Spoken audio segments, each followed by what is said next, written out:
Dando sequência ao vídeo anterior, com o título O PERT ágil, naquele vídeo, temos a comparação de cada um dos 4 valores do Manifesto Ágil e comparamos para ver se algum deles se contrapunha a alguma prática do PERT. Naquela ocasião, nós verificamos que não. Naquele vídeo, eu consegui demonstrar que o PERT não contrapõe a nenhum dos 4 valores do Manifesto Ágil. Mas prometi para vocês que eu iria apresentar agora essa mesma comparação para verificar se há alguma coisa em conflito entre o PERT e cada um dos 12 princípios do Manifesto Ágil. E vamos a eles. Só para elucidar, eu dividi os 12 princípios em 3 blocos. E o primeiro bloco eu chamo de foco no cliente. O primeiro princípio, nossa maior prioridade é satisfazer o cliente através da entrega completa e adiantada das funcionalidades com valor agregado. O PERT realmente não se contrapõe a esse princípio, até porque nenhuma metodologia, pelo menos formalmente, se contrapõe à satisfação do cliente. Com o PERT não é diferente. Vamos então ao segundo princípio: aceitar mudanças de requisitos mesmo no fim do desenvolvimento. Processos ágeis se adequam a mudanças para que o cliente possa tirar vantagens competitivas. E este é um ponto muito controverso e vale a pena falar um pouquinho mais sobre ele. O PERT foca funcionalidade. Como nós já falamos antes, o PERT não é direcionado a escopo, é direcionado a funcionalidade. Mas de qualquer maneira, você imagina que no final do projeto o cliente te apresenta uma série de mudanças.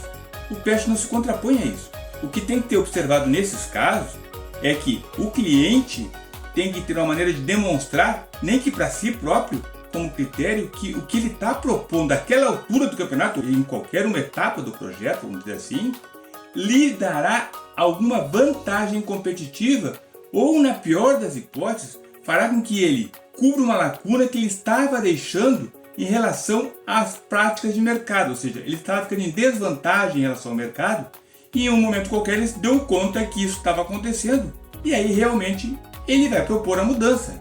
O que não pode acontecer é que a vantagem competitiva do cliente seja em detrimento do executante, do projetista, do desenvolvedor. Isso não pode. Ele não pode ganhar em cima daquele que é o seu parceiro que está fazendo com que seu projeto se torne uma realidade. Temos então o terceiro princípio: entregar frequentemente funcionalidade funcionando de poucas semanas a poucos meses, dando prioridade à menor escala de tempo. Eu vou só ressaltar, o Manifesto Ágil fala de software, então eu tomei a liberdade, como eu trato prioritariamente de projetos de capitais mais ainda, o termo software eu substitui por funcionalidade. Mais uma vez, o PERT propicia essa possibilidade e mais adiante nós vamos ver qual é o mecanismo que ele utiliza. Porque a definição de entregar funcionalidade funcionando, ela independe do método PERT em si. O que depende é de um bom levantamento dos requisitos do projeto, ou seja, propiciar quais são as funcionalidades a que o projeto deverá entregar. E nesse primeiro bloco que eu chamei foco no cliente, nós temos o quarto princípio: pessoas de negócio e desenvolvedores devem trabalhar diariamente em conjunto por todo o projeto. Neste caso, mais uma vez, o PERT também não entra em conflito, mas é importante salientar que é nesta hora em que nós temos o link do projeto com a vantagem competitiva ou eventualmente com o preenchimento de uma lacuna que não estava sendo atendida até então.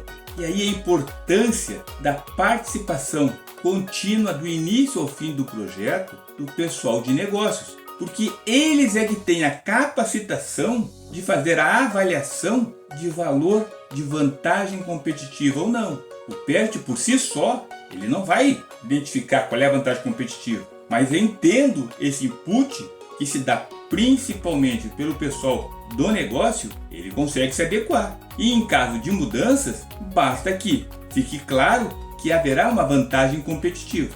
Vamos agora para o segundo bloco de princípios. Esse bloco eu chamei de foco no fluxo e comunicação, porque vocês vão ver que embora o fluxo seja o foco, a comunicação está bastante presente nesse caso. Então vamos ao quinto princípio. Construir projetos em torno de indivíduos motivados, dando a eles ambiente e o suporte necessário e transmitindo a eles confiança para realizarem o trabalho. Este, na realidade, é o mais simples de todo, porque o que acontece? Se nós conseguimos aplicar os 4 primeiros princípios, este é quase que uma consequência. As pessoas vão se sentir mais participantes, entendendo o porquê das coisas, até mesmo o porquê das mudanças. Isso favorece a união de equipe e ao desempenho da capacidade plena de cada um no conjunto da equipe. Passamos agora para o 6º princípio. O método mais eficiente de se transmitir informações para e entre a equipe de desenvolvimento é por meio da conversa cara a cara. O cara a cara ele fica hoje quase com uma figura de linguagem no sentido de que nós conseguimos hoje ter uma conversa cara a cara sem necessariamente estarmos no mesmo local. E essa é uma grande vantagem do PERT, porque o PERT também faz isso. O PERT une as pessoas e também não vai contra nada do que esse princípio define. E o 7º princípio, funcionalidade funcionando, é a medida primária para o progresso. E como nós vimos, eu separei em 3 blocos, mas esses blocos são muito interligados. Não é uma sequência linear, é uma rede. Esses blocos formam uma rede. E a funcionalidade aplicável, ou seja, que ela possa ser usada, é aquilo que efetivamente vai dar progresso a um projeto. Enquanto nós estivermos desenvolvendo qualquer uma das etapas do projeto, conforme nós havíamos segmentado na hora de separar as funcionalidades, todo o progresso que nós façamos, ele se caracteriza como um investimento. Ele só vai se transformar em ganho efetivamente quando nós conseguimos entregar aquela funcionalidade operacional. E para quem lida com projetos, já passou por várias vezes pela situação de que depois de tudo que parecia pronto, se descobre que está inadequado. Algumas vezes tem que se refazer parte, algumas vezes tem que se refazer todo. Este avanço físico, o progresso do projeto, ele só se caracteriza a cada uma das funcionalidades testadas e aprovadas. Isso gera um conflito muito grande pelo nosso hábito de remunerar escopo. O PERT te conduz a valorizar a evolução do progresso até a entrega da funcionalidade. Não será necessário só remunerar quando a entrega estiver pronta, mas algum mecanismo vai ter que ser feito de maneira que este elemento seja importante. Porque se não houver a entrega da funcionalidade, todo o trabalho até então deixa de ser um investimento. Se entregar, passa a ser um resultado, mas se não entregar, ele passa a ser um custo. Aí a responsabilidade pelos custos cabe ao cliente naquilo que se dever a ele, mas cabe ao executante naquilo que for de sua responsabilidade. O 8º princípio diz que os processos ágeis promovem desenvolvimento sustentável. Os patrocinadores, desenvolvedores e usuários devem ser capazes de manter um ritmo constante indefinidamente. Então é uma figura de linguagem. Indefinidamente, enquanto o processo estiver rodando, nós temos que ter este cuidado. E mais uma vez, o PERT não tem nada que se oponha a isso, não tem nada que vá contra isso. Vamos agora para o 3º bloco, que eu denominei foco na eficácia. Sempre lembrando, essa foi uma divisão estratégica que eu fiz para tornar mais didático o meu raciocínio. A minha ajudou, espero que ajude a vocês também. Bom, então, voltando ao foco na eficácia, nós começamos com o 9º princípio. Contínua atenção à excelência técnica e bom design aumenta a agilidade. O que ele quer dizer com isso? Temos que ter foco realmente na excelência técnica e num design, aí entenda-se design como tudo aquilo necessário para que nós consigamos chegar até a fase de execução e a partir daí começar efetivamente a materializar o projeto de forma que seja facilmente compreendido por todos os envolvidos. Mais uma vez, o PERT não tem nada que vá contra isso. O 10º princípio, simplicidade, a arte de maximizar a quantidade de trabalho que não precisará ser feito é essencial.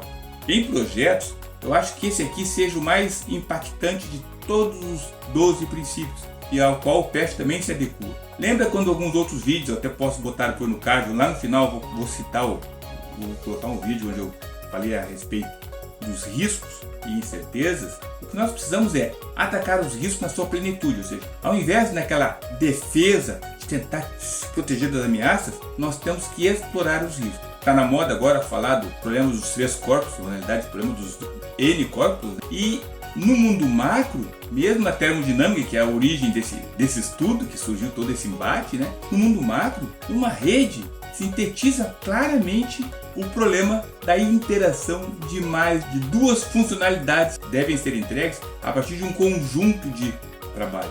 E neste quesito, justamente é explorando as oportunidades dos riscos que nós conseguimos reverter a situação. Porque ao contrário da termodinâmica, que é da origem do problema dos N corpos, no nosso projeto, no mundo macro, é muito mais fácil, porque nós podemos tomar ações que desviam o rumo aleatório da iteração de 3 ou 4, 5, 6 ou mais eventos. É neste ponto que nós temos condições de tornar o rumo do nosso projeto tendencioso a nosso favor. O 11º princípio: as melhores arquiteturas, requisitos e designs emergem de times auto-organizáveis. E como vocês viram nos 10 princípios anteriores, e vão ver algo parecido no próximo, a união dos experts durante a condução de um projeto capacita a que os times sejam auto-organizados. Serão monitorados, eventualmente terão que ser corrigidos, mas isso tende a ser exceção. Não como é hoje na prática, que a gente fica monitorando e conduzindo passo a passo, de uma maneira ou de outra, e deixando muito pouca margem para que nós exploremos as possibilidades do projeto. O PERT vive disso, ele vive justamente desses ajustes do andamento do projeto à realidade que se apresenta. E o último dos 12 princípios, em intervalos regulares, a equipe reflete como se tornar mais eficaz e então ela refina e ajusta o seu comportamento de acordo. E basicamente é uma síntese dos processos ágeis e também uma síntese do PERT. Então, pessoal, nós vimos no vídeo anterior, nós conseguimos confrontar todos os 4 valores no Manifesto Ágil com o PERT e agora acabamos de confrontar os 12 princípios com o PERT. Em nenhum dos casos, o PERT tem alguma limitação que o impede de acompanhar os 12 princípios e até mesmo anteriormente os 4 valores preconizados pelo Manifesto Ágil. E como eu brinquei lá no vídeo anterior, embora o PERT tenha surgido há quase meio século antes do Manifesto Ágil, ou seja, ele é uma criatura pré-existente ao Criador.